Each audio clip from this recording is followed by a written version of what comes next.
رسوله الكريم أما بعد فقد قال الله تبارك وتعالى في القرآن المجيد والفرقان الحميد أعوذ بالله من الشيطان الرجيم بسم الله الرحمن الرحيم قل لا أسألكم عليه أجرا إلا المودة في القربى صدق الله مولانا العظيم وصدق رسوله النبي الأمين الكريم ونحن على ذلك لمن الشاهدين والشاكرين والحمد لله رب العالمين۔ ایک مرتبہ عقیدت و محبت کے ساتھ درود شریف پڑھیں۔ اللہم صلی علی سیدنا نبینا مولانا محمد عدد ما فی علم اللہ صلاۃ دائمۃ بدوام ملک اللہ وعلی آلہ واصحابہ اجمعین۔ ایک مرتبہ اور نبی اور آل نبی پر درود شریف پڑھیں۔ اللہم صلی علی سیدنا نبینا مولانا محمد عدد ما فی علم اللہ صلاۃ دائمۃ بدوام ملک اللہ وعلی آلہ واصحابہ اجمعین۔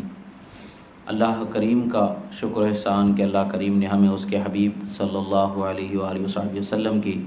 سچی محبت عطا فرمایا اور آپ کے آل و اصحاب سے محبت اور ان کا ادب و احترام کرنے والا صحیح العقیدہ مسلمان بنایا۔ یہ اللہ کا شکر و احسان ہے۔ اب یہ مہینہ محرم الحرام کا آل رسول صلی اللہ علیہ وآلہ وصحبہ وسلم کے معاملات میں ایک ایسا کٹھن آزمائش والا مہینہ گزرا ہے جسے تاریخ کبھی بھلا نہیں سکتی ہے، حقیقت کبھی اس کو بھلا نہیں سکتی۔ حقیقت یہی ہے کہ اس پر بناوٹ کے، جھوٹ کا، دھوکے کا کوئی پردہ ڈالا نہیں جا سکتا۔ یہ مہینہ جس طرح سے ہونا یقینی ہے، ایسے ہی اس مہینے میں بالخصوص حضرات اہل بیت اطہار امام حسین اور آپ کے جانثاروں کے ساتھ اور صحابہ کرام کے ساتھ جو ظلم و زیادتی ہوئی ہے اسے قیامت تک کے فراموش نہیں کیا جا سکتا ہے، بھلایا نہیں جا سکتا اور نہ چھپایا جا سکتا ہے۔ اہل بیت اطہار سے محبت کے متعلق سے رسول اللہ صلی اللہ تعالی علیہ وسلم نے حدیث مبارکہ میں ارشاد فرمایا کہ حضرت عبداللہ ابن عباس رضی اللہ تعالیٰ عنہ سے روایت ہے، آپ فرماتے ہیں کہ قال رسول اللہ صلی اللہ علیہ وسلم احب اللہ لما یغزوکم من نعمت و احبونی بحب اللہ و احبو اہل بیتی لحبی۔ امام ترمذی نے اس حدیث مبارکہ کو روایت فرمایا ہے اور امام حاکم نے اس حدیث مبارکہ کو روایت فرمایا ہے، اور یہ حدیث امام ترمذی نے اسے حدیث حسن قرار دیا ہے۔ اور ویسے بھی یہ حدیث مبارکہ اور جگہوں پر بھی روایت کی گئی ہے، جیسے کتاب المناقب کے اندر ترمذی شریف میں ہے، تو اسی طریقے سے مستدرک علی الصحیحین میں بھی ہے اور بیہقی فی شعب الایمان میں بھی ہے۔ امام ابن ماجہ نے بھی اس حدیث مبارکہ کی تخریج فرمائی ہے، اور بہت سارے مقامات پر یہ حدیث مبارکہ ملتی ہے۔ حدیث کی اعلیٰ ترین کتابوں میں یہ حدیث مبارکہ ملتی ہے۔ حدیث کا معنی کیا ہے؟ اللہ کے رسول صلی اللہ تعالیٰ علیہ وسلم ارشاد فرماتے ہیں، اللہ رب العزت سے محبت کرو، اس کی رضا کی جستجو کرو، اس کی خوشنودی کی جستجو کرو۔ جو نعمتیں تمہیں رب نے دیا ہے اس کا یہ شکر ادا کرنا ہے۔ خدا نے جو نعمتیں دی ہے، آنکھ اندھے سے پوچھے تو پتہ چل جائے گا کتنی بڑی نعمت ہے، ہاتھ اگر لولے سے پوچھے تو پتہ چل جائے گا کتنی بڑی نعمت ہے، پیر اگر لنگڑے سے پوچھے تو پتہ چل جائے گا کتنی بڑی نعمت ہے، اور عقل کسی پاگل کو دیکھے تو پتہ چل جائے گا کہ عقل، ہوش مندی کتنی بڑی نعمت ہے۔ یہ تو عام طور سے فوراً نظر آ جانے والی نعمتیں ہیں، مگر اطباء سے، ڈاکٹروں سے، سائنسدانوں سے پوچھیں گے کہ انسان کے جسم میں اللہ نے کتنی نعمتوں کو رکھا ہے، تو ایک نعمت تو کیا سینکڑوں ہزاروں نعمتوں کا شمار کرتے کرتے انسان تھک جاتا ہے اور حیران رہتا ہے کہ آخر اللہ نے انسان کو بنایا کیسے۔ جب ایک انسان کے لیے اللہ تعالیٰ نے اتنی نعمتیں اس میں پنہا رکھی ہیں، تو اور اس کی جو مخلوقات ہیں جس کا تصور اور سمجھ انسان حاصل نہیں کر سکتا، وہ کیسی عظیم نعمتیں ہوں گی، وہ کیسی عظیم تخلیق ہوں گی، اس کا اندازہ نہیں لگایا جا سکتا۔ رسول اللہ صلی اللہ تعالیٰ علیہ وسلم نے فرمایا، جو نعمتیں رب تعالیٰ نے تمہیں دی ہے اس نعمتوں کے بدلے میں تم رب تعالیٰ سے محبت کرنے والے ہو جاؤ، یعنی اللہ کی رضا کی جستجو کرنے والے اور اس کی خوشنودی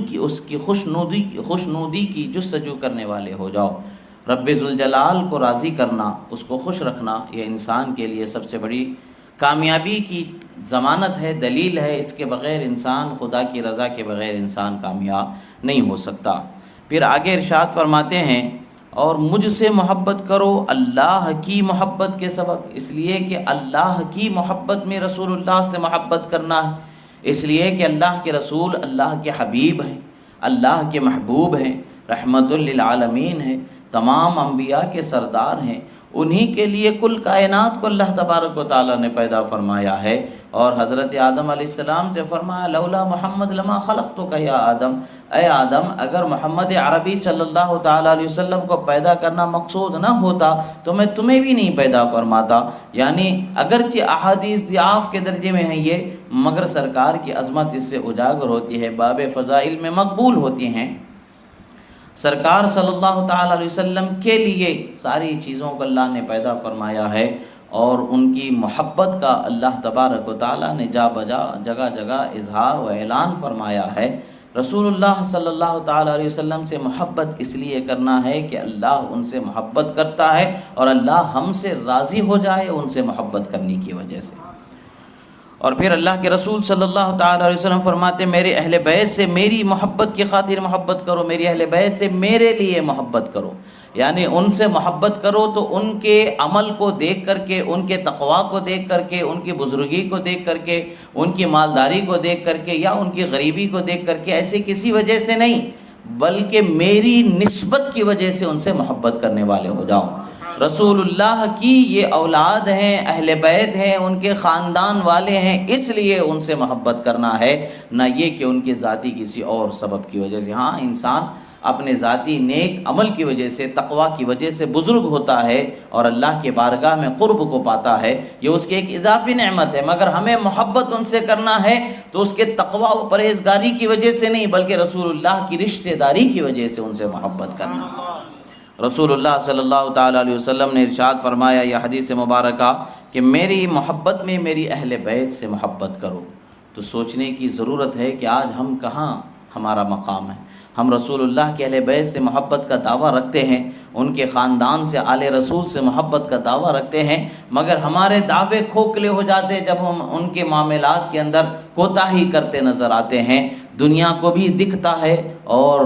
جو فرشتے ہمارے عمل کو لکھنے والے ہیں وہ فرشتے بھی لکھ رہے ہوں گے، قیامت میں سارے ہمارے معاملات کو لیں گے۔ یہ حدیثیں اس لیے ہمیں سننے کا موقع مل رہا ہے، ضروری بھی ہے کہ ہم اپنی اصلاح کر سکیں کہ ہمارے ذہن و فکر میں، ہمارے دلوں میں اہل بیت کی محبت کا جو معیار ہے اور اہل بیت کی محبت کا جو حق ہے، کیا واقعی ہمارے دلوں نے اس حق کو ادا کرنا شروع کیا ہے، یا وہ حق ادا کر رہے ہیں، یا ہم اس میں کوتاہی کر رہے ہیں۔ یہ ہمیں سمجھنے کے لیے ضرورت ہے۔ جب ہمیں پتہ چل جائے گا کہ ہم اپنے دلوں کو دیکھنے لگیں گے، کھنگالنے لگیں گے، کچھ کمی ہوگی تو اس کی اصلاح کریں گے، یقیناً کامیابی ملے گی۔ اللہ کے رسول صلی اللہ تعالیٰ علیہ وسلم سے دوسری حدیث مبارکہ حضرت عباس رضی اللہ تعالیٰ عنہ روایت فرماتے ہیں قال كنا نلقى النفر من قريش وهم يتحدثون فيقطعون حديثهم فذكرنا ذلك لرسول الله صلى الله عليه وسلم فقال ما بال أقوام يتحدثون فإذا رأوا الرجل من أهل بيت قطعوا حديثهم والله لا يدخل قلب رجل الإيمان حتى يحبهم لله ولقرابتهم مني۔ امام ابن ماجہ نے بھی اس حدیث مبارکہ کو روایت فرمایا ہے، اور امام حاکم نے بھی اس حدیث مبارکہ کو روایت فرمایا ہے۔ سنن ابن ماجہ تو یہ صحاح ستہ کی ایک عظیم کتاب ہے، حدیث کی 6 مشہور کتابوں میں سے ایک کتاب سنن ابن ماجہ، اس میں بھی اس حدیث مبارکہ کو روایت کیا گیا ہے۔ امام حاکم نے بھی اس مستدرک میں اس حدیث مبارکہ کو روایت فرمایا۔ حضرت عباس رسول اللہ صلی اللہ تعالیٰ علیہ وسلم کے چچا، آپ جب بھی قریش کے کچھ لوگوں کے پاس سے گزرتے تو لوگ آپ کو دیکھ کر کے اپنی باتوں کو روک دیتے، یعنی آپ سے کچھ چھپانا پسند کر رہے ہیں یا آپ کے سامنے بات کرنا پسند نہیں کر رہے ہیں، اور ان کے چہروں کی رنگت بدل جایا کرتی تھی۔ دوسری حدیث میں اس کا ذکر آئے گا آگے کہ چہروں کی رنگت بدل جایا کرتی تھی۔ وہ رسول اللہ صلی اللہ تعالیٰ علیہ وسلم کے پاس انہوں نے شکایت کی۔ ظاہر سی بات ہے، ہر انسان کو برا لگتا ہے، چند لوگ آپ کے جاننے والے پہچاننے والے آپس میں گفتگو کر رہے ہیں اور آپ ان کے پاس سے گزرتے ہیں تو آپ کی وجہ سے اپنی گفتگو کو روک دیتے ہیں، گفتگو کرتے نہیں ہیں، تو آپ کو لگے گا کہ بھئی یہ مجھ سے کچھ چھپانا چاہتے ہیں یا میرے سامنے یہ بات کرنا نہیں چاہتے۔ آپ کو برا لگے گا کہ کیا میں ان کا دشمن ہوں جو میرے سامنے ایسا کر رہے ہیں۔ اگرچہ ان کی کچھ بات ہوتی ہے، مگر بظاہر اخلاق کے اعتبار سے کسی کے عام گفتگو کے درمیان کوئی دوسرا اپنا کوئی جاننے والا آ جاتا ہے تو اس گفتگو کو روک دینا، اس کے سامنے اپنے چہروں کے اوپر ناگواری بنا لینا، یہ اخلاق کے مروت کے خلاف ہوتا ہے، یہ اچھے اخلاق کا یہ معیار نہیں ہوتا ہے، بلکہ یہ اخلاق سے تھوڑا سا ہٹی ہوئی چیز ہوتی ہے، یعنی ناپسندیدہ چیزوں میں سے ہے۔ انسانی فطرت ہوتی ہے، انسان کی ایک عادت ہوتی ہے، کوئی چیز سے وہ اس طریقے سے فعل ہو جاتا ہے، مگر یاد رکھیں اس طریقے کی جو زلتیں ہیں، یعنی جو چوک ہیں، جو لغزشیں ہیں، اس کی بنیاد بنا کر کے ہم صحابہ کی شان میں بے ادبی نہیں کر سکتے ہیں۔ وہاں سرکار تعلیم امت فرما رہے ہیں، وہاں رونما ہونے والا ہر معاملہ، ہر مسئلہ تعلیم امت کے لیے ایک اہم باب رکھتا ہے، ایک اہم حیثیت رکھتا ہے۔ یہ تعلیم امت کے مسائل میں سے ہیں کہ کس طریقے سے ہمیں اہل بیت کا خیال اور لحاظ رکھنا چاہیے، یہ تعلیم امت کے مسائل میں سے ہیں۔ تعلیم امت کے لیے چند مسائل میں، چند چیزوں میں اگر کسی صحابی سے یا کسی غیر صحابی سے کوئی چیز اگر کم و بیش ہو جاتی ہے تو اسے لائق ملامت نہیں کر سکتے ہیں، بلکہ وہ تعلیم امت میں ہونے کی وجہ سے اس کا رونما ہونا ہی مشیت الہی ہوتی ہے، وہ رونما ہو ہی جاتے تاکہ امت کو تعلیم کیسے دی جائے، امت کو سکھایا کیسے جائے، بتایا کیسے جائے، سمجھایا کیسے جائے۔ یہ کوئی واقعہ رونما ہوگا تبھی اس مسئلے کے متعلق سے گفتگو ہوئی، اگر یہ واقعہ رونما نہیں ہوا ہوتا تو پھر حضرت عباس اور اہل بیت کا یہ مقام ہے لوگوں کے سامنے بیان کیا جانا ایک سبب نہیں بنتا، اس کا ایک سبب یہ بن گیا۔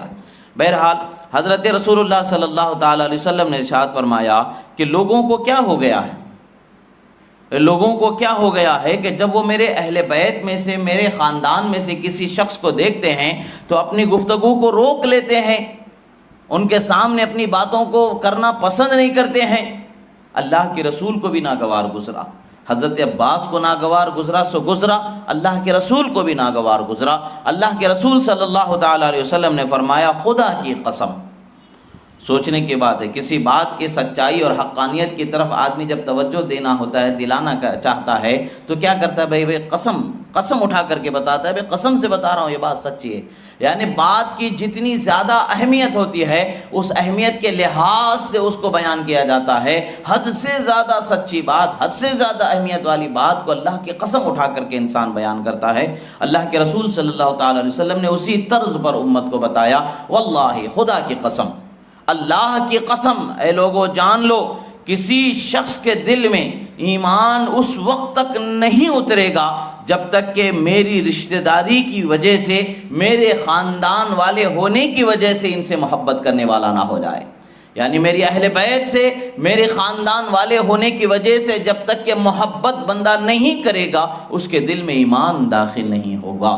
تو آج ہمیں اپنے آپ کو سنبھالنے اور اپنے آپ کا خیال کرنے کا وقت ہے کہ ہم اپنے دلوں میں کیا پاتے ہیں، کیا ہم رسول اللہ کی اہل بیت سے محبت ان کے کسی عمل کی وجہ سے کر رہے ہیں، یا ہمیں پسند آ جاتے ہیں اس لیے ہم کر رہے ہیں، ہمیں اچھے لگتے ہیں اس لیے ہم کر رہے ہیں؟ ایسا نہیں ہے، بلکہ اللہ کے رسول کے لیے ہمیں ان سے محبت کرنی چاہیے، اللہ کے رسول کو راضی کرنے کے لیے محبت کرنی چاہیے۔ جب اللہ کے رسول راضی ہو جاتے ہیں تو اللہ راضی ہو جاتا ہے۔ یہی وہ نقطہ ہے، یہی وہ راز ہے جس کو حضرت امیر المؤمنین خلیفہ برحق حضرت ابوبکر صدیق رضی اللہ تعالیٰ عنہ نے ارشاد فرمایا، ارقبوا محمدا فی اہل بیتہ، اگر تم محمد عربی کا قرب چاہتے ہو، ان کی نظر عنایت چاہتے ہو، اکرام، انعام، احسان ان کی بارگاہ سے پانا چاہتے ہو تو ان کی اہل بیت سے محبت کرنے والے ہو جاؤ۔ پھر آگے دوسری حدیث اسی باب میں، اسی ضمن میں، اسی معنی میں ایک اور حدیث ہے جسے دوسری حدیث کی کتابوں میں ذکر کیا گیا ہے۔ حضرت عباس رضی اللہ تعالی عنہ سے ہی ہے کہ وہ فرماتے قال قلت یا رسول اللہ ان قریشا اذا لقی بعضهم بعضا لقوهم ببشر حسن وَإِذَا لَقُونَا بِوُجُوهٍ لَا نَعْرِفُهَا قَالَ فَغَضِبَ النَّبِيُّ صلی اللہ علیہ وسلم غضبا شديدا وقال والذي نفسي بيده لا يدخل قلب رجل الإيمان حتى يحبكم ولرسوله ولقرابته۔ امام احمد ابن حنبل نے اس حدیث مبارکہ کو روایت فرمایا، امام نسائی نے اس حدیث مبارکہ کو روایت فرمایا، امام حاکم نے اس حدیث مبارکہ کو روایت فرمایا، اور امام بزار نے اس حدیث مبارکہ کو روایت فرمایا ہے۔ نسائی شریف صحاح ستہ کی 6 مشہور کتابوں میں سے ایک کتاب ہے، اس میں بھی یہ حدیث ہے۔ پہلی حدیث ابن ماجہ صحاح ستہ میں سے ایک کتاب اس میں ہے، پھر نسائی شریف صحاح ستہ میں سے ایک ہے۔ اصل میں کتابوں کا بھی بار بار آپ لوگوں کو توجہ دلانے کی ضرورت اور وجہ سبب یہ ہے کہ جب بھی کوئی حدیث اہل بیت اطہار کی فضیلت میں بیان کی جاتی ہے تو یا تو اس حدیث کو نکار دیا جاتا ہے، یا تو کسی بدعقیدہ طبقے کی طرف اس کا انتساب کر دیا جاتا ہے، یعنی سرے سے اس حدیث کے موجود فضیلت کو قبول کرنے سے لوگوں کے دل مائل نہیں ہوتے ہیں، کسی نہ کسی بہانے سے کسی نہ کسی بات کو لے کر کے بھئی صحاح ستہ میں ہو تو بتاؤ، اور جگہ کی باتیں اس میں صحیح ضعیف بہت ساری ہیں، جھوٹی حدیثیں بھی ہیں، تم کون سی حدیث بول رہے ہو، کیا پتہ، ہم کیسے اس کو سمجھیں گے، کیسے مانیں گے۔ یعنی لوگوں کے ذہنوں میں اس حدیث کی اہمیت کو گھٹانے کے لیے حدیث کی کتابوں کی عظمت جو ان کو مقام و مرتبہ اللہ نے بخشا ہے ائمہ کی محنتوں کے وجہ سے، وہ کتابوں کا جو درجہ امت میں ہے، مقام ہے، عظمت ہے، اس کا بھرم رکھ کر کے، اس کا دبدبہ دے کر کے، روب دے کر کے لوگوں کو اس فضیلت سے پھیرنے کی کوشش کرتے ہیں تاکہ ایسی صورت نہ پیدا ہو۔ اس لیے حدیث کی کتابوں کے ساتھ ذکر کیا جا رہا ہے تاکہ آپ کو سمجھ میں آ جائے بیان کی جانے والی حدیث یہ معمولی کتابوں میں بیان کرنے کی ہوئی حدیث نہیں ہے، بلکہ حدیث کی عظیم ترین کتابوں میں حدیث مذکور ہے، یہ آپ کی سمجھ میں آ جائے اس کے لیے بیان کیا جا رہا ہے۔ اور پھر فرماتے ہیں رسول اللہ صلی اللہ تعالیٰ علیہ وسلم، جو ایک اور روایت کا ایک حصہ ہے، وفی روایت قال واللہ لا يدخل قلب امرئ ایمان حتی یحبکم للہ ولقرابتی، فرمایا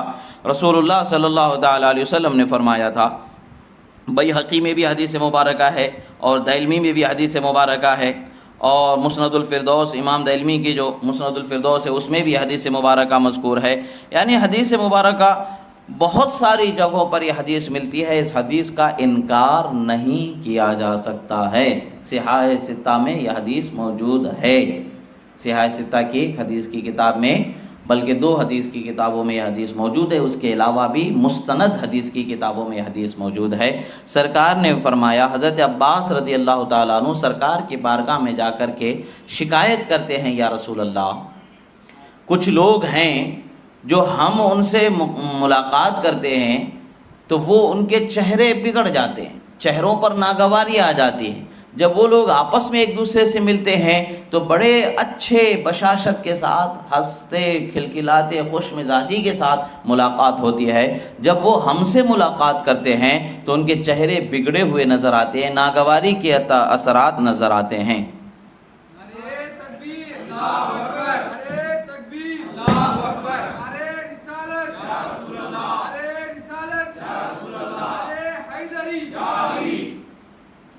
رسول اللہ صلی اللہ تعالیٰ علیہ وسلم نے جب یہ سنا تو فغضب النبی غضبا شدیدا، فرماتے ہیں رسول اللہ صلی اللہ علیہ وسلم اس وقت پر بہت زیادہ ناراض ہوئے۔ غضبا شدیدا یہ الفاظ ہیں حدیث کے کہ رسول اللہ صلی اللہ علیہ وسلم حد سے زیادہ ناراض ہوئے، بہت ہی زیادہ ناراض ہوئے، اور سرکار نے اعلان فرمایا، والذی نفسی بیدہ، اس ذات کی قسم جس کے قبضہ قدرت میں میری جان ہے، یعنی رب ذوالجلال کی قسم، کوئی شخص ایمان والا اس وقت تک نہیں ہوگا جب تک کہ وہ میری رشتہ داری اور میری نسبت کی وجہ سے تم سے محبت کرنے والا نہ ہو جائے۔ اب ایک مثال ہے، ایک چھوٹی سی چیز ہے، انسان جس سے بے حد محبت کرتا ہے جب اس کا سامنا ہوتا ہے تو اس کا چہرہ کھل جاتا ہے، خوش ہو جاتا ہے، جسے وہ پسند کرتا ہے، جس سے محبت کرتا ہے، اس کے آنے سے اس کا چہرہ کھل جاتا ہے، وہ خوش ہو جاتا ہے، چہرے کے اوپر ایک تازگی آ جاتی ہے، بشاشت آ جاتی ہے۔ اب جس کو وہ ناپسند کرتا ہے اس کو دیکھ کر کے اس کے چہرے پر بشاشت نہیں آتی ہے،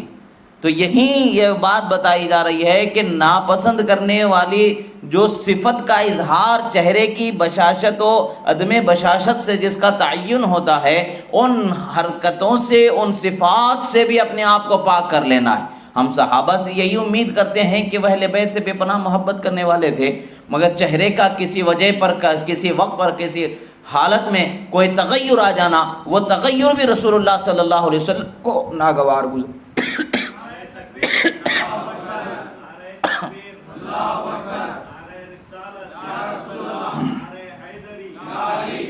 وہ تغیر بھی رسول اللہ صلی اللہ تعالیٰ علیہ وسلم کو ناگوار گزرا اور آپ حد سے زیادہ ناراض ہوئے اور ارشاد فرمایا میری رشتہ داری کی وجہ سے، میری نسبت کی وجہ سے جب تک کہ تم سے کوئی شخص محبت نہیں کرتا اس وقت تک کہ اس کے دل میں ایمان داخل نہیں ہوتا۔ اب یہ حدیث ہمیں بتاتی ہے کہ اہل بیت اطہار سے کس قدر ہمیں محبت ہونی چاہیے۔ اہل بیت اطہار سے محبت ہمیں اپنی جانوں سے زیادہ ہونی چاہیے، اس لیے کہ ہم اپنی جان سے محبت کریں نہ کریں فرق نہیں پڑتا ایمان پر۔ انسان اپنی جان سے محبت کرتا ہے تو ایمان والا ہے، محبت اپنی جان سے نہیں کرتا ہے تو ایمان والا نہیں ہے۔ ایسا نہیں ہے، ایمان پر فرق نہیں پڑتا ہے، بلکہ وہ مومن ہی رہتا ہے اپنی جان سے محبت کرنے نہ کرنے پر۔ فرق کب پڑتا ہے؟ جب رسول اللہ سے محبت کرنے نہ کرنے کے معاملے میں فرق پڑ جاتا ہے، اہل بیت رسول سے محبت کرنے نہ کرنے کے معاملے میں فرق پڑ جاتا ہے، اور انصار صحابہ کرام سے محبت کرنے نہ کرنے کے معاملے میں فرق پڑ جاتا ہے۔ اولو العزم صحابہ کرام سے محبت کرنے اور صحابہ کرام سے محبت کرنے نہ کرنے کے مسئلے میں فرق انسان کے معاملات میں آ جاتا ہے۔ کبھی کبھی وہ فرق اتنا زیادہ ہوتا ہے کہ ایمان بعد میں ایمان کا مسئلہ پیدا ہو جاتا ہے۔ ہمیں اپنے آپ کو سنبھالنے اور بچانے اور حفاظت کرنے کی ضرورت ہے، اپنے دلوں کو صاف و ستھرا کرنے کی ضرورت ہے کہ اہل بیت اطہار سے محبت جو کی جانی ہے وہ محبت ایسی ہونی ہے کہ اللہ اس کے رسول راضی ہو جائیں۔ سبحان اللہ۔ اور پھر حضرت ابو سعید الخدری رضی اللہ تعالیٰ عنہ سے ایک روایت ہے، اصل میں کچھ چیزیں ہوئیں، کچھ جماعتیں ایسی نکل گئی ہیں، کچھ طبقے ایسے نکل گئے ہیں، کچھ گروہ ایسے نکل گئے ہیں جو علم کا بہت دعویٰ رکھتے ہیں، اپنے آپ کے لیے وہ بہت بڑے عالم ہونے کا دعویٰ کرتے ہیں، شریعت کا اور دین کا وہ اپنے آپ کو گویا کہ ٹھیکیدار سمجھ چکے ہوتے ہیں۔ وہ ایسے انداز میں بیان کرتے ہیں کہ عام انسان حیران و پریشان ہو جاتا، بھائی یہ کیا بتا رہے ہیں، کیا سمجھا رہے ہیں۔ وہ حیران و پریشان ہو کر کے وہ پریشانی کی حالت میں ہو جاتا ہے، اور کیا بولنا ہے کیا نہیں بولنا اس کو سمجھ میں نہیں آتا۔ جسارت ان لوگوں کی یہ ہوتی ہے کہ رسول اللہ صلی اللہ تعالیٰ علیہ وسلم سے جو نفع پہنچنا ہے وہ نفع ان کے اہل بیت کو بھی نہیں پہنچ سکتا، تم کیا اہل بیت کی بات کر رہے ہو۔ ایسا ہی اس زمانے میں بھی رسول اللہ صلی اللہ علیہ وسلم کے زمانے میں ایک بات اٹھی کہ رسول اللہ صلی اللہ تعالیٰ علیہ وسلم اپنے اہل بیت کو بھی نفع نہیں پہنچا سکتے ہیں، اپنی اہل بیت کو بھی نفع نہیں پہنچا سکتے ہیں، تو رسول اللہ صلی اللہ تعالیٰ علیہ وسلم غضب و جلال میں آ جاتے ہیں۔ سرکار صلی اللہ علیہ وسلم سے یہ حدیث حضرت ابو سعید الخدری رضی اللہ تعالیٰ عنہ روایت کرتے ہیں کہ قال سمعت النبی صلی اللہ علیہ وسلم یقول علی هذا المنبر، ممبر رسول کی طرف اشارہ کر کے فرماتے ہیں کہ میں نے اس ممبر رسول پر رسول اللہ کو فرماتے ہوئے سنا۔ پھر فرماتے ما بال رجال یقولون، لوگوں کو کیا ہوا ہے وہ یہ کہتے ہیں ان رحم رسول اللہ صلی اللہ علیہ وسلم لا تنفع قومه یوم القیامہ، رسول اللہ کی رشتہ داری ان کے رشتہ داروں کو قیامت کے دن کوئی فائدہ نہیں پہنچائے گی۔ یہ بات لوگ کہتے ہیں، آخر کیا ہو گیا ہے ان کو جو یہ بات کہہ رہے ہیں، یعنی کیسی ان کی جسارت ہو گئی کہ یہ بات کہہ رہے ہیں۔ پھر اللہ کے رسول فرماتے بلا واللہ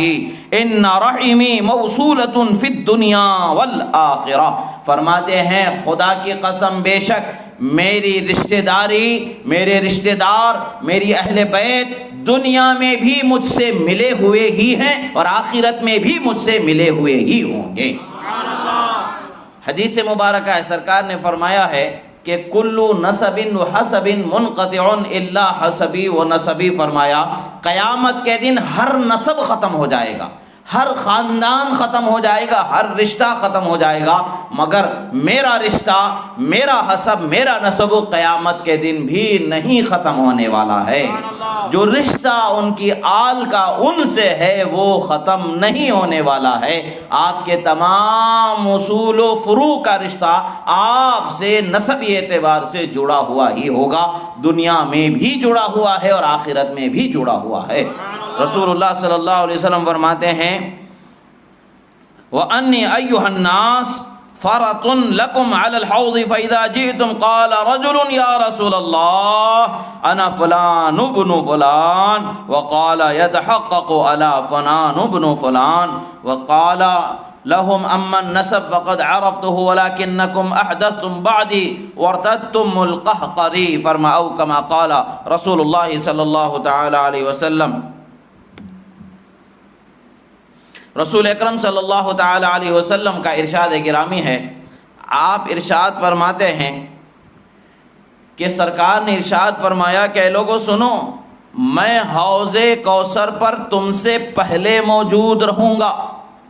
تمہارا استقبال کرنے والا ہوں، وہاں پر میں تمہارا استقبال کرنے والا ہوں۔ اور فرماتے ہیں کہ اس وقت پر حال یہ ہوگا کہ لوگ میرے پاس لائے جائیں گے،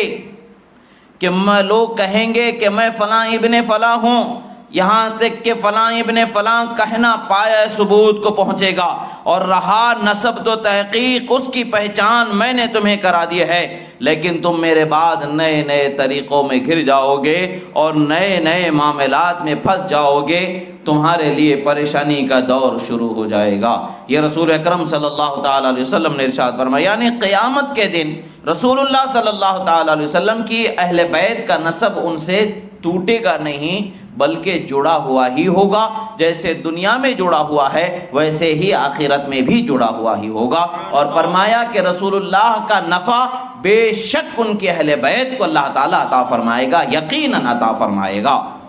اور اس حدیث مبارکہ کو بھی امام احمد ابن حنبل نے روایت فرمایا اور امام حاکم نے بھی روایت فرمایا ہے۔ رسول اکرم صلی اللہ تعالی علیہ وسلم کی ایک اور حدیث مبارکہ ہے، سرکار فرماتے ہیں، حضرت ابو ہریرہ فرماتے ہیں کہ قال رسول اللہ صلی اللہ تعالی علیہ وسلم خیرکم خیرکم لأہلی من بعدی، فرماتے تم میں سب سے بہترین شخص وہ ہے جو میرے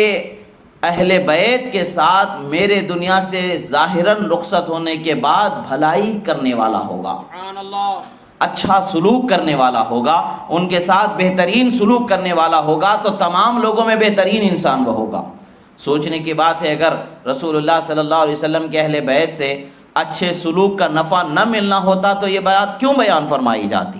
جو بندہ بھی اہل بیت رسول سے، آل رسول سے اچھا سلوک کیا ہے، اسے ضرور اللہ تبارک و تعالیٰ کی بارگاہ سے نفع ملے گا، اللہ کے رسول کی بارگاہ سے اسے یقینی طور پر نفع ملے گا۔ اللہ کے رسول صلی اللہ تعالیٰ علیہ وسلم ارشاد فرماتے ہیں کہ آپ فرماتے ہیں کہ لا یؤمن عبد حتی اکون احب الیہ من نفسہ واہلی احب الیہ من اہلہ وعطرتی احب الیہ من عطرتہ وذاتی احب الیہ من ذاتہ۔ امام طبرانی اور امام بیہقی نے اس حدیث مبارکہ کو روایت فرمایا، رسول اکرم صلی اللہ علیہ وسلم نے فرمایا تم میں سے کوئی شخص اس وقت تک مومن نہیں ہو سکتا جب تک کہ میں اس کے نزدیک اس کی جان سے زیادہ پیارا نہ ہو جاؤں، میں اس کے نزدیک اس کی جان سے زیادہ پیارا نہ ہو جاؤں، اور میری اہل بیت اس کے نزدیک یعنی میرے اہل و عیال، میری بیویاں، میرے گھر والے، میرے رشتہ دار اس کی بیویاں اور اس کے گھر والوں سے زیادہ پیارے نہ ہو جائیں، میری آل اولاد اس کے نزدیک اس کی آل اولاد سے زیادہ پیاری نہ ہو جائے۔ یعنی ہمیں اپنی جان سے زیادہ رسول اللہ سے محبت کرنا ہے، اور اپنے گھر والوں سے زیادہ رسول اللہ کے گھر والوں سے محبت کرنا ہے، اپنی اولاد سے زیادہ رسول اللہ کی اولاد سے محبت کرنا ہے۔ یہ رسول اکرم صلی اللہ تعالی علیہ وسلم نے ارشاد فرمایا، اور فرمایا میری ذات اس کی ذات سے زیادہ اس کے نزدیک محبوب نہ ہو جائے، میرے اہل بیت اس کے نزدیک اس کے گھر والوں سے زیادہ محبوب نہ ہو جائے، اور میرے آل اولاد اس کے نزدیک اس کی آل اولاد سے زیادہ محبوب نہ ہو جائے، تو وہ اس وقت تک کہ مومن نہ رہے گا جب تک کہ یہ اسے محبوب نہ ہو جائے۔ یعنی محبوب ہو جانا اس کے لیے مومن ہونے کی دلیل ہے، محبوب نہ ہونا یہ اس کے لیے مومن نہ ہونے کی دلیل ہے۔ اللہ کے رسول صلی اللہ تعالی علیہ وسلم کا یہ فرمان بتاتا ہے کہ ہمیں اہل بیت رسول سے کس قدر محبت رکھنی چاہیے۔ رسول اکرم صلی اللہ تعالی علیہ وسلم کے بارگاہ سے ہی ایک اور روایت حضرت حسن ابن علی امام حسن مجتبی رضی اللہ تعالیٰ عنہ سے روایت ہے، ان رسول اللہ صلی اللہ علیہ وسلم قال الزموا مودتنا اہل البیت فانه من لقی اللہ وهو یودنا دخل الجنہ بشفاعتنا والذی نفسی بیدہ لا ينفع عبدا عمله الا بمعرفت حقنا۔ امام طبرانی نے اس حدیث مبارکہ کو روایت فرمایا ہے، اور اللہ کے رسول صلی اللہ تعالی علیہ وسلم کا یہ فرمان بڑا عالی شان فرمان ہے، جسے حضرت امام حسن مجتبی رضی اللہ تعالیٰ عنہ نے روایت فرمایا۔ آپ ارشاد فرماتے ہیں، بیان فرماتے ہیں کہ رسول اکرم صلی اللہ تعالی علیہ وسلم نے ارشاد فرمایا فرمائے لوگو ہمارے اہل بیت سے محبت کو لازم پکڑو، آپ اہل بیت سے محبت کرنے والے ہو جاؤ، جو بھی بندہ بے شک ان سے محبت کرنے والا رب تعالیٰ سے ملے گا اور ان سے محبت کرنے والا ہوگا، اللہ تعالیٰ اسے ضرور جنت میں داخل فرما دے گا۔ اور پھر فرماتے ہیں کہ والذی نفسی بیدہ، اور سرکار فرماتے خدا کی قسم، میری جان جس کے قبضہ قدرت میں ہے اس ذات کی قسم، انسان کو اس کا عمل اس وقت تک فائدہ نہیں پہنچائے گا جب تک کہ وہ ہمارے حق کو پہچان نہیں لیتا، یعنی جب تک کہ وہ ہمارے یعنی اہل بیت کے حق کو جانے گا نہیں، اس وقت تک کہ اس کا عمل اسے فائدہ نہیں پہنچائے گا۔ جب اہل بیت کے حق کو وہ پہچان لے گا تو اس کا عمل اسے فائدہ پہنچانے والا ہوگا۔ پتہ کیا چلتا ہے؟ انسان کے روزے، انسان کی نمازیں، انسان کی عبادتیں اس وقت تک اسے فائدہ نہ پہنچائیں گی جب تک کہ وہ اہل بیت سے محبت کرنے والا نہ ہو جائے۔ اور اہل بیت کا حق کیا ہے؟ ان سے رسول اللہ کی قرابت کی وجہ سے محبت کرنا ہے، رسول اللہ کی قرابت کی بنیاد پر ان سے محبت کرنا یا ان کا حق ہے۔ اور اللہ کے رسول صلی اللہ تعالیٰ علیہ وسلم کا یہ فرمان ہمیں بتاتا ہے کہ اہل بیت سے محبت کے بغیر ہمارے عمل بھی ہمیں فائدہ نہیں پہنچائیں گے، اور بندے کے عمل میں ضرور کمی ہوتی ہے پہلے سے، اور پھر عمل ہی سر سے فائدہ نہ پہنچائے تو کتنی پریشانی کی بات ہے۔ اور جاننا کہ حضرت رسول اللہ صلی اللہ علیہ وسلم نے فرمایا کہ ہم اہل بیت کی شفاعت سے یعنی میری اور میرے اہل بیت کی شفاعت سے ان گنت لوگ جنت میں داخل ہو جائیں۔ ایسے ہی رسول اکرم صلی اللہ تعالی علیہ وسلم کی بارگاہ سے ایک اور حدیث مبارکہ ہے، بڑی عظیم حدیث مبارکہ ہے، جس کو امام طبرانی نے روایت فرمایا۔ حضرت جابر بن عبداللہ رضی اللہ تعالی عنہما سے روایت فرماتے قال کان لآل رسول اللہ صلی اللہ علیہ وسلم خادم تخدمهم يقال لها بریرہ، سرکار مدینہ صلی اللہ تعالی علیہ وسلم کے اہل بیت کی خدمت کرنے والے ایک بریرہ تھے جن کی خدمت اہل بیت لیا کرتے تھے۔ ایک خاتون تھیں جو ان کی خدمت کیا کرتی تھیں، اہل بیت رسول کی خدمت کیا کرتی تھیں۔ تو فلقیا رجل فقال یا بریرہ غطی شعیفاتک فإن محمدا لن یغنی عنک من اللہ شیئا، فرماتے ہیں کہ جو خادم ہوتے ہیں ان کے مسائل میں، جو باندیاں ہوتی ہیں ان کے مسائل میں کچھ فرق ہوتا ہے، جو عورت کے مسائل ہوتے ہیں پردے کے مسائل میں کچھ اس میں کمی ہوتی ہے، کچھ اس میں رخصت ہوتی ہے، خادم کے ساتھ کچھ رخصت ہوتی ہے جو اس وقت کی باندی، لونڈی، کنیز جسے کہا جاتا تھا اس وقت پر وہ معاملات ہوا کرتے تھے۔ بہرحال یہاں پر ایک خادمہ تھیں، وہ خدمت کرتی تھیں، چوٹی کا کچھ حصہ ان کے سر کے بال کا کھلا ہوا نظر آ گیا، تو انہوں نے کہا کہ اپنے سر کے بالوں کو ڈھانک لو اور جان لو کہ رسول اللہ صلی اللہ تعالیٰ علیہ وسلم تمہیں اس سے بچا نہیں سکیں گے۔ اگر تم اپنے آپ کو اللہ کے قانون پر نہیں چلاؤ گی تو جان لو کہ تم اللہ کے رسول کے شفاعت سے بھی نہیں بچ سکو گی۔ یہ ان کا کہنا ہوا، ایک شخص کا کہنا ہوا۔ تو رسول اللہ صلی اللہ تعالیٰ علیہ وسلم تک یہ بات پہنچی، وہ جاتی ہیں رسول اللہ کی خدمت میں عرض کر دیتی ہیں فأخبرت النبی صلی اللہ علیہ وسلم فخرج یجر رداءہ محمرۃ، فرماتے ہیں کہ رسول اللہ صلی اللہ تعالیٰ علیہ وسلم کے پاس جب یہ بات پہنچی تو سرکار اپنے حجرہ مبارکہ سے نکلتے ہیں، آپ کے کاندھے پر جو چادر تھی وہ پھسلنے لگی تھی، اور انصار صحابہ اکرام فرماتے ہیں کہ ہم سرکار کے غضب کو ان کی ادا سے پہچان لیتے تھے۔ آپ کا چہرہ سرخ ہو جاتا تو ہم پہچان لیتے کہ سرکار کو کوئی بات ناگوار گزری ہے، ناراض ہو گئے ہیں سرکار، یا پھر سرکار کی چادر اگر زمین پر گرتی ہوئی ہمیں نظر آ جاتی، پھسلتی ہوئی ہمیں نظر آ جاتی تو ہمیں پتہ چل جاتا کہ اللہ کے رسول صلی اللہ تعالیٰ علیہ وسلم کو کوئی بات ناگوار ضرور گزری ہے۔ اللہ کے رسول صلی اللہ تعالیٰ علیہ وسلم کی ناگواری کا، ناراضگی کا اندازہ انصار صحابہ کرام کو بہت جلد ہو جاتا تھا، اس لیے کہ انصار صحابہ بے حد رسول اللہ کا خیال کرنے والے صحابہ تھے، بے حد رسول اللہ سے الفت و محبت رکھنے والے صحابہ تھے۔ سرکار مدینہ صلی اللہ تعالیٰ علیہ وسلم جیسے ہی باہر آئے، آپ کے دونوں رخسار مبارک جو ہے تمتما رہے تھے، لال ہو گئے تھے، سرخ ہو گئے تھے، اور انصار صحابہ فرماتے ہیں ہم اس سے پہچان مان لیتے تھے کہ سرکار کی ناراضگی ہے، تو فاخذنا السلاح ثم اتیناہ فقلنا یا رسول اللہ مرنا بما شئت فوالذی بعثک بالحق لو امرتنا بامہاتنا وآبائنا واولادنا لامضینا قولک فیہم۔ رسول اللہ صلی اللہ علیہ وسلم کی خدمت میں حاضر ہو جاتے، کسی نے ضرور رسول اللہ کو تکلیف پہنچایا ہے، اس تکلیف پہنچانے والے کو سبق دینے کے ارادے سے باہر نکل جاتے، اور باہر نکلتے ہیں تو کیسے نکلتے ہیں؟ ہاتھوں میں تلوار لے کر کے نکلتے ہیں اور عرض کرتے یا رسول اللہ کس چیز نے آپ کو آزردہ کیا، کون سی چیز نے آپ کو ناراض کیا، کس کی یہ جسارت ہو گئی کہ جس کی وجہ سے آپ ناراض ہو گئے؟ آپ حکم فرمائیں، خدا کی قسم اگر ہمارے ماں باپ بھی ہوں گے تو ہم ان پر بھی آپ کا حکم جاری فرما دیں گے، ہمارے آل اولاد ہوں گے تب بھی ہم ان پر آپ کا حکم کو جاری فرما دیں۔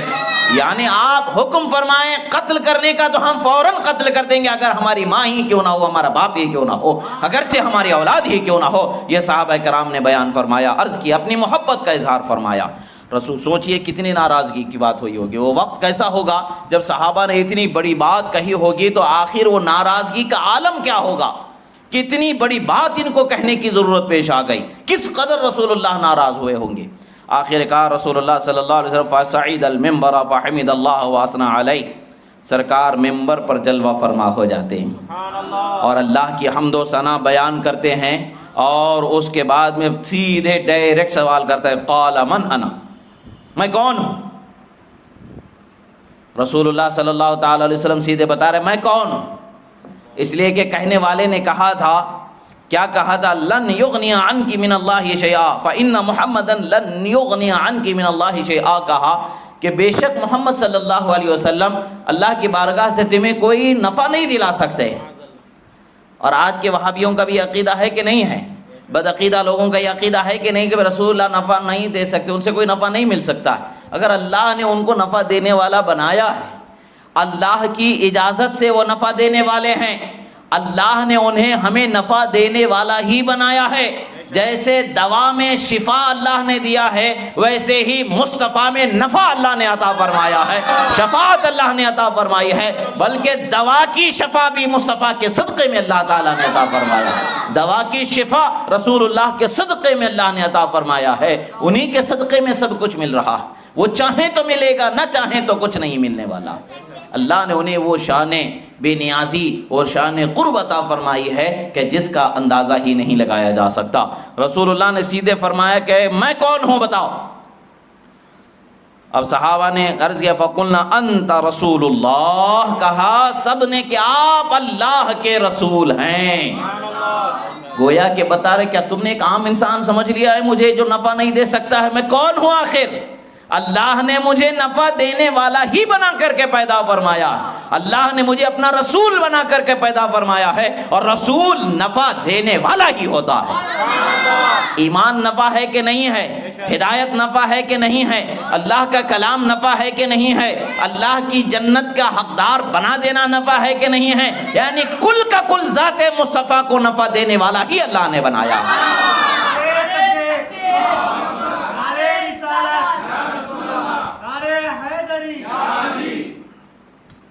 اللہ کے رسول صلی اللہ تعالی علیہ وسلم نے فرمایا میں کون ہوں؟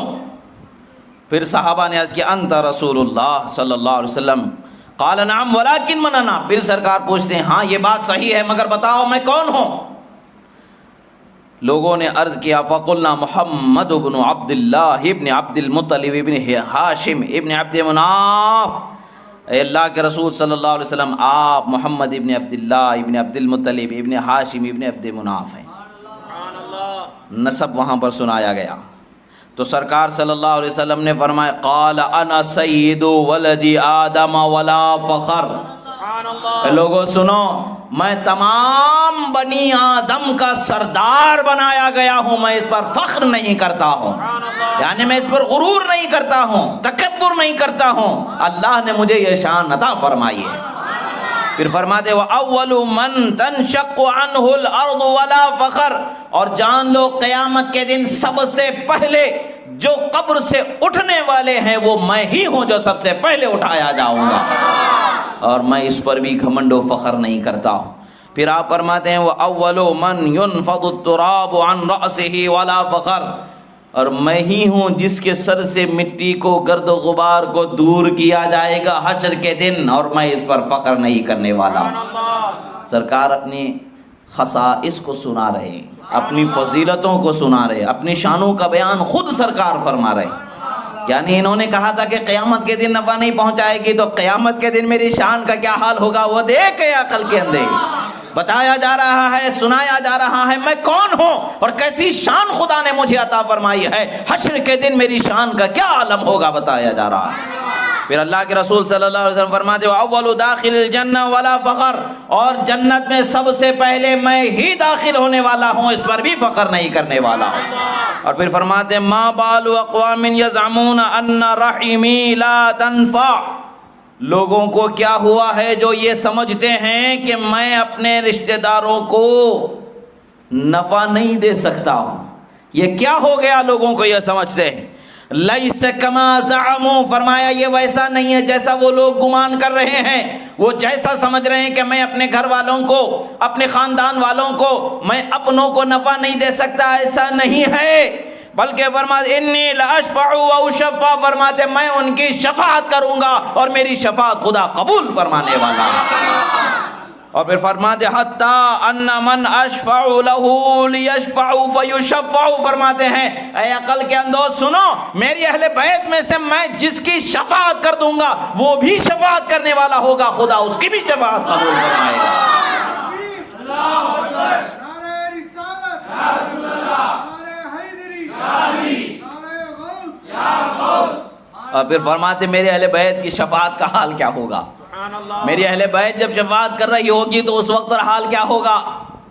فرماتے ہیں حتی ان ابلیس لیتطاول طمعا فی الشفاعہ، فرماتے سنو میری اہل بیت کی شفاعت کا یہ حال ہوگا، یہاں تک کہ ابلیس بھی یہ لالچ میں آ جائے گا، گردن کو اونچی کر لے گا کہ شاید کہ کوئی میری شفاعت کر دے اور میں بخشا جاؤں۔ ابلیس کی نہیں ہونے والی ہے شفاعت،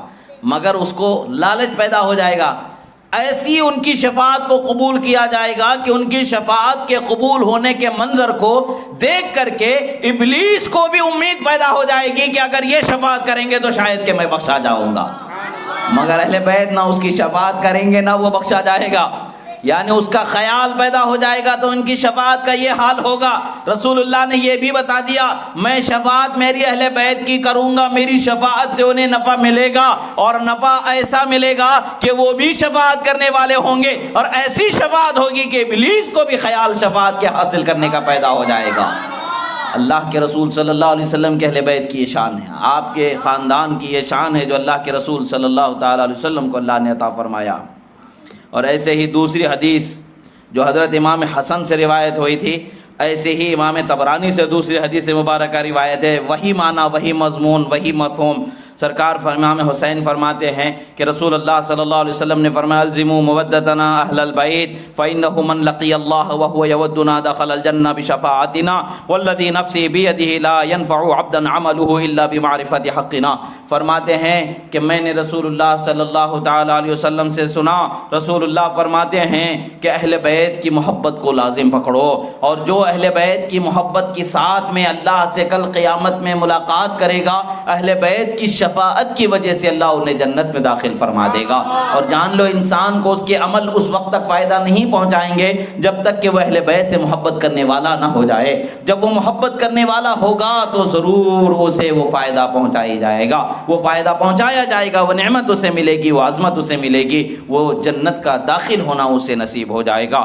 ایسے ہی رسول اکرم صلی اللہ تعالی علیہ وسلم نے حضرت ابو رافع رضی اللہ تعالیٰ عنہ سے روایت ہے کہ آپ فرماتے ہیں کہ قال لعلی انت وشیعتک تردون علی الحوض رواء مرویین مبیضۃ وجوہکم وان عدوک یردون علی ظماء مقبحین۔ امام طبرانی نے اس کو روایت فرمایا ہے، فرماتے اللہ کے رسول صلی اللہ علیہ وسلم اے علی تمہارے چاہنے والے اور تمہاری مدد کرنے والے، سبحان اللہ، اے علی جو تمہارے چاہنے والے ہیں اور تمہاری مدد کرنے والے ہیں، وہ قیامت کے دن حوض کوثر پر خوش مزاجی کے ساتھ چہروں کی شادابی کے ساتھ، کھلے کھلے چہروں کے ساتھ، ہر پریشانی کی بے نیازی کے ساتھ، کوئی فکر، کوئی رنج، کوئی پریشانی کا خیال نہ رکھتے ہوئے بالکل خوش باش چہروں کے ساتھ پہنچائے جائیں گے، اور وہ خوب حوض کوثر کے پانی سے سیراب کیے جائیں گے۔ اور جو تم سے، اور پھر ان کا مطلب پھر یہ ہے کہ بھئی جو تم سے محبت کرنے والے ہیں، تمہاری مدد کرنے والے، ان کے چہروں کا حال کیا ہوگا؟ اس محبت کے نور سے ان کے چہرے چمک رہے ہوں گے، سفید دمک رہے ہوں گے۔ اور پھر اللہ کے رسول صلی اللہ علیہ وسلم فرماتے بے شک تمہارے دشمن قیامت کے دن میرے پاس حوض کوثر پر اس حال میں پہنچیں گے کہ ان کے چہرے بدنما ہوں گے، اور سخت پیاس کی حالت میں آئیں گے، پریشانی کی حالت میں لایا جائے گا۔ سیرابی اسے ملے گی جو علی سے محبت کرنے والا ہوگا۔ اللہ کے رسول صلی اللہ تعالیٰ علیہ وسلم نے یہ فرمایا اور ہمیں بتا دیا کہ ہمیں اہل بیت سے محبت کیوں کرنا ہے۔ دنیا بھی ہمارے فائدے میں ہوگی، آخرت بھی ہماری فائدے میں ہوگی، اور اگر ہم نے اہل بیت سے محبت کو چھوڑ دیا تو دنیا میں ہمیں کچھ نہیں ملنے والا ہے، آخرت میں ہمیں کچھ نہیں ملنے والا ہے۔ اگرچہ دیکھنے میں ہم دنیا میں اعلیٰ دولت کے اونچے مقام پر پہنچ بھی جائیں، مگر کوئی فائدہ نہیں ہوگا، اس سے ہم اپنے آپ کو کوئی فائدہ نہیں پہنچا پائیں گے۔ حضرت جابر بن عبداللہ رضی اللہ تعالیٰ عنہ سے ایک اور روایت ہے کہ آپ فرماتے ہیں کہ رسول اللہ صلی اللہ تعالیٰ علیہ وسلم نے حضرت خاتون جنت کا نام فاطمہ زہرا، فاطمہ کیوں رکھا؟ فاطمہ کیوں رکھا؟ اس کے متعلق سے سرکار خود بیان فرماتے ہیں سمیت بنتی فاطمہ لأن اللہ فطمہا وفطم محبیہا عن النار۔ فرماتے ہیں میں نے میری بیٹی فاطمہ کا نام فاطمہ اسی لیے رکھا ہے کہ اللہ نے فاطمہ کو اور فاطمہ سے محبت کرنے والے کو جہنم سے آزاد فرما دیا ہے۔ اور آج دیکھیں کہ ہمارے دلوں میں حضرت خاتون جنت کی محبت ہے کیا نہیں ہے؟ اگر محبت ہے تو سمجھ لینا چاہیے کہ عمل تھوڑے بہت کمزور ہو سکتے ہیں، مگر اہل بیت کی شفاعت سے اللہ جنت میں ضرور داخل فرمائے گا۔ وہ محبت اگر ہمارے دل میں ہے تو ہمیں ان کی شفاعت کا حصہ ضرور ملے گا، اور ان کے چاہنے والے کو جہنم سے آزادی عطا فرما دی جائے گی۔ رسول اکرم صلی اللہ تعالیٰ علیہ وسلم نے ارشاد فرمایا، حضرت عبداللہ ابن مسعود رضی اللہ تعالیٰ عنہ فرماتے ہیں کہ عن نبی صلی اللہ تعالیٰ علیہ وسلم قال حب آل محمد یوما خیر من عبادت سنۃ ومن مات علیہ دخل الجنہ۔ امام دارمی نے مسند الفردوس میں اس حدیث مبارکہ کو روایت فرمایا ہے۔ اللہ کے رسول صلی اللہ تعالیٰ علیہ وسلم فرماتے ہیں کہ آل محمد کی، نبی کی آل کی محبت میں ایک دن گزار دینا سال بھر کی وہ عبادت جو اہل بیت کی محبت دل میں نہیں تھی، وہ نہ رکھ کر کے جو عبادت کی گئی تھی، وہ سال بھر کی عبادت سے زیادہ ایک دن کا وہ وقت جو ان کی محبت میں گزرا وہ اس سے بہتر ہو جاتا۔ اور پھر فرماتے جو ان کی محبت میں مرتا ہے اسے جنت میں داخل فرما دیتا ہے۔ اللہ کے رسول صلی اللہ تعالیٰ علیہ وسلم کا یہ فرمان ہمیں دنیا و آخرت میں کامیابی کی منزلوں کی طرف لے جاتا ہے۔ دنیا و آخرت کی کامیابی کی ہمیں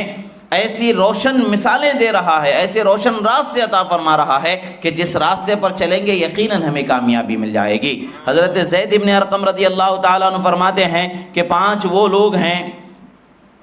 کہ جن کو 5 عمل کرنے والوں کو اللہ تعالیٰ آخرت کی فکر عطا فرما دیتا ہے۔ وہ 5 کون سے لوگ ہیں؟ وہ 5 کون سے عمل ہیں کہ جس کی وجہ سے انسان آخرت کی فکر کرنے والا، یعنی دنیا دار نہیں بنتا، دنیا کی ہوس میں گھر کر کے آخرت برباد کرنے والا نہیں، بلکہ آخرت کو سنوارنے والا بندہ ہوگا۔ تو وہ کیسے ہو سکتا ہے؟ وہ کون ہو سکتا ہے؟ فرماتے ہیں 5 من اوتیہن لم یقدر علی ترک عمل الآخرہ۔ فرماتے ہیں کہ 5 چیزیں اگر کسی بندے کو مل جائیں تو آخرت کی تیاری کرنے سے اپنے آپ کو روک نہیں سکتا ہے۔ وہ آخرت کی تیاری کرنے والا ضرور ہوگا۔ وہ آخرت کی تیاری کرنے والا ہوگا تو 5 چیزیں کون سی ہیں یاد رکھیں۔ یہ 5 چیزیں کون سی ہیں؟ 5 چیزیں کیا ہیں؟ زوجۃ صالحۃ، فرماتے ہیں نیک بیوی کا مل جانا۔ اب نیک بیوی کون ہو سکتی ہے؟ جو اللہ اور اس کے رسول کی رضا کے لیے آپ کی عزت و قدر کرنے والی، اللہ اور اس کے رسول کے احکام پر پابندی سے چلنے والی، پردہ کرنے والی، قرآن پڑھنے والی، نماز پڑھنے والی، حرام سے بچنے والی، حرام سے دیکھنے سے بچنے والی، حرام کی طرف بڑھنے سے بچنے والی، یعنی وہ ساری خوبیاں جو ایک نیک پارسا خاتون میں ہیں وہ ساری خوبیاں اس میں ہیں۔ تو آپ کو سمجھ جانا چاہیے کہ اللہ نے آخرت کی فکر کی ایک کڑی آپ کو عطا فرما دی ہے۔ اب دوسری کڑی ہے وہ بنون ابرار، فرمان نیک اولاد مل جانا۔ اولاد اگر شراب پینے والا ہو جائے تو باپ کی کیا حالت ہوتی ہے باپ کو پتہ ہے۔ اولاد اگر جوا کھیلنے والی ہو جائے تو باپ کی کیا حالت ہوتی ہے وہ باپ کو پتہ، وہ بچوں کے لیے زندگی برباد کر دیتا ہے، بیوی اگر نابکار ہو جاتی ہے تو بیوی کے لیے زندگی برباد کر دیتا ہے، اور اولاد کے لیے زندگی برباد کر دیتا ہے، آخرت کے لیے کچھ وہ کما نہیں سکتا۔ اگر نیک اولاد مل گئی ہے، نیک بیوی مل گئی ہے، تو 2 سیڑھیوں کو اس نے پا لیا ہے آخرت کی فکر کی۔ اور پھر اس کے بعد میں فرماتے ہیں وَحَسُنُ مُخَالَطَةِ النَّاسِ وَمَعِيشَةٌ، فرماتے ہیں کہ اچھا لوگوں کے ساتھ جو ملنا جلنا، جو اس کا معاشرہ جو اسے مل گیا ہے، اچھے لوگوں کے ساتھ اچھا سلوک کرنا، اچھائی کے ساتھ اچھے اخلاق کے ساتھ اٹھنا بیٹھنا اگر اسے نصیب ہو گیا ہے تو سمجھ لینا چاہیے کہ 3ری سیڑھی اس نے پوری کر لی ہے۔ اب 4تھی سیڑھی ہے، اب پھر دوسری چیز یہ ہے کہ وہ معیشت فی بلدی، فرماتے کمانے کھانے کا راستہ اسے اسی کے گاؤں میں مل گیا، گاؤں چھوڑ کر کے دوسرے گاؤں میں جانے کی ضرورت نہیں، بلکہ اپنے ہی گاؤں میں اگر اسے کمانے کھانے کا کچھ حصہ مل گیا ہے، راستہ مل گیا ہے، تو وہ 4 سیڑھیوں کو اس نے مکمل کر لیا۔ پھر اس کے بعد فرماتے وحب آل محمد، فرماتے ہیں اور آل محمد کی محبت اگر مل گئی ہے تو اس نے آخرت کو تیار کرنے والا اپنے آپ کو بنا لیا۔ یہ 5 چیزیں، نیک بیوی، نیک اولاد، اچھے لوگوں کے ساتھ اچھے اخلاق سے اٹھنے بیٹھنا ہونا، اپنے ہی گاؤں میں کمائی کا ذریعہ مل جانا، اور اہل بیت سے محبت کرنے والا ہو جانا۔ یہ 5 چیزیں اگر کسی بندے کو مل گئی ہیں تو سمجھیں کہ وہ بندہ آخرت کی تیاری کرنے والا ہوگا، دنیا سے پیٹ پھیرنے والا، دنیا سے تعلق اتنا ہی رکھے گا جتنی کی ضرورت ہے، ضرورت سے زائد اور دنیا سے جو ہے وابستہ نہیں ہوگا، کیونکہ اسے یہ 5 چیزیں آخرت کی فکر کی طرف لے جانے والی، آخرت کی تیاری کی طرف لے جانے والی۔ اہل بیت رسول اسے دنیا کی طرف نہیں، اللہ کی طرف لے جانے والے، آخرت کی طرف لے جانے والے۔ اور معاش کی فکر انسان کو در بدر بھٹکنے پر مجبور کر دیتی ہے، معاش کی فکر سے بے نیاز ہو جانا اسے آخرت کی فکر کرنے کی طرف لے جانا ہے۔ اچھے لوگوں کی صحبت میں اٹھنا بیٹھنا، اچھے اخلاق کو حاصل کر لینا، یہ اسے نیکی کی طرف پابند رہنے کی طرف ہے۔ اچھے اولاد کا مل جانا، بے فکری ہو جاتی ہے اسے آخرت کی تیاری کی طرف، دنیا سے بے فکر ہو کے آخرت کی طرف وہ لگ جاتا ہے۔ اچھی بیوی، نیک بیوی کا مل جانا اس کے لیے جو ہے وہ آخرت کی تیاری کرنے والے ہیں۔ بیویوں کو، بچوں کو اچھے اخلاق سکھائیں، نمازوں کی پابندی کی انہیں عادت ڈالیں، خود بھی پابندی کریں، انہیں بھی پابندی کرائیں، وقت پر ان کے نماز ادا کرنے کی انہیں ترغیب دلائیں، پیار سے سمجھائیں، محبت سے سمجھائیں، حتیٰ کہ سختی کرنے کا بھی حکم آیا ہے شریعت میں، اگر نماز نہیں پڑھتے ہیں تو سختی بھی ان پر کرنے کا حکم آیا ہے۔ یہ بھی آپ ہے کہ انہیں اس کی طرف ترغیب دلائیں، توجہ دلائیں۔ ہر انسان اپنی قبر کا ذمہ دار ہے، وہ اگر نہیں کریں گے تو وہ اپنی قبر میں پچھتائیں گے۔ آپ ان کو ترغیب دے دیں گے تو آپ اپنا فرض پورا کر دیں گے، تلقین کر دیں، ترغیب دے دیں اور اس کی فکر کریں اور ان کے اچھے اخلاق ہو جائیں۔ پھر آگے رسول اللہ صلی اللہ تعالیٰ علیہ وسلم سے ایک اور حدیث مبارکہ ہے، حدیث مبارکہ رسول اللہ صلی اللہ تعالیٰ علیہ وسلم نے فرمایا، عن ابن عباس رضی اللہ تعالیٰ عنہما رفعہ، حضرت عبداللہ ابن عباس نے حدیث کو مرفوع بیان فرمایا، انا شجرۃ وفاطمۃ حملها وعلی لقاحها والحسن والحسین ثمرها والمحبون اہل البیت ورقها هم فی الجنہ حقا حقا حقا، فرماتے ہیں اللہ کے رسول صلی اللہ علیہ وسلم نے فرمایا کہ میں درخت ہوں، فاطمہ اس کے پھل کی ابتدائی حالت ہے اور علی اس کے پھول کو منتقل کرنے والا ہے، اور حسن اور حسین اس درخت کا پھل ہیں، اور اہل بیت سے محبت کرنے والے اس درخت کے پتے ورق ہیں۔ اور فرماتے یقیناً یقیناً یقیناً جنت میں ہم سے محبت کرنے والے داخل ہوں گے۔ یہ اللہ کے رسول کا فرمان ہمیں کتنی بڑی توجہ دلاتا ہے کہ ہمیں اہل بیت سے اللہ کے رسول صلی اللہ تعالیٰ علیہ وسلم کی کس قدر محبت رکھنی چاہیے۔ ایک اور حدیث حضرت علی بن ابی طالب سے ہے، رسول اللہ صلی اللہ تعالیٰ علیہ وسلم نے ارشاد فرمایا کہ اربعۃ انا لہم شفیع یوم القیامہ۔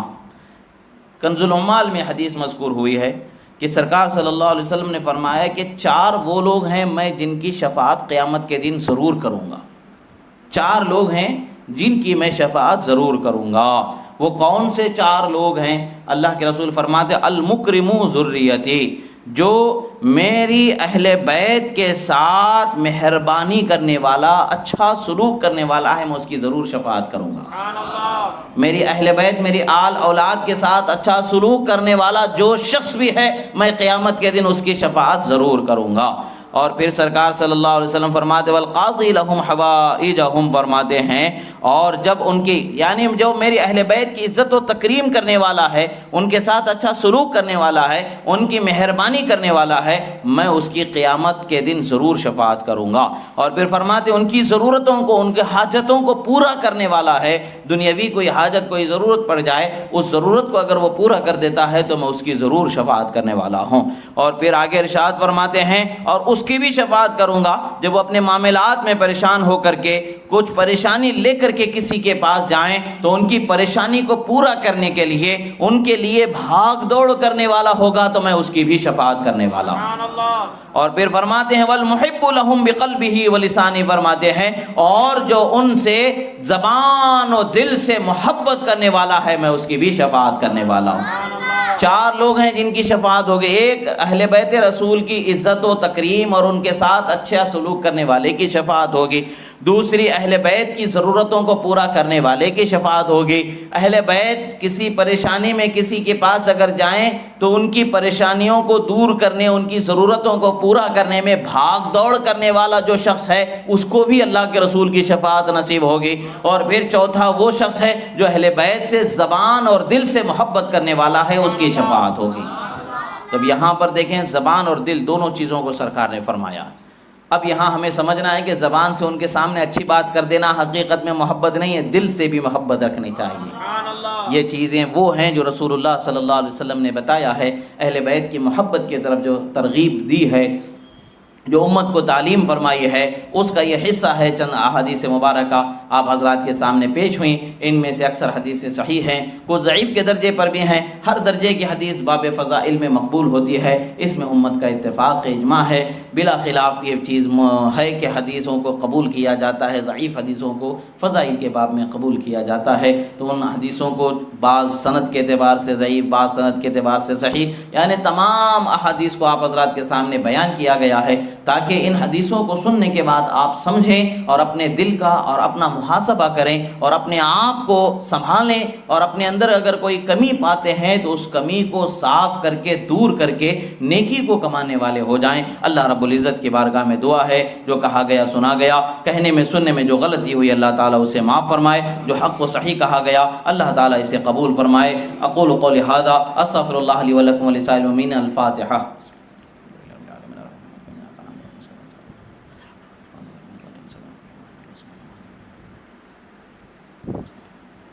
قال الله تعالى في شان حبيبه إن الله وملائكته يصلون على النبي يا أيها الذين آمنوا صلوا عليه وسلموا تسليما اللهم صل على سيدنا نبينا مولانا محمد عدد ما في علم الله صلاة دائمة بدوام ملك الله وعلى آله وأصحابه أجمعين سبحان ربك رب العزة عما يصفون وسلام على المرسلين والحمد لله رب العالمين۔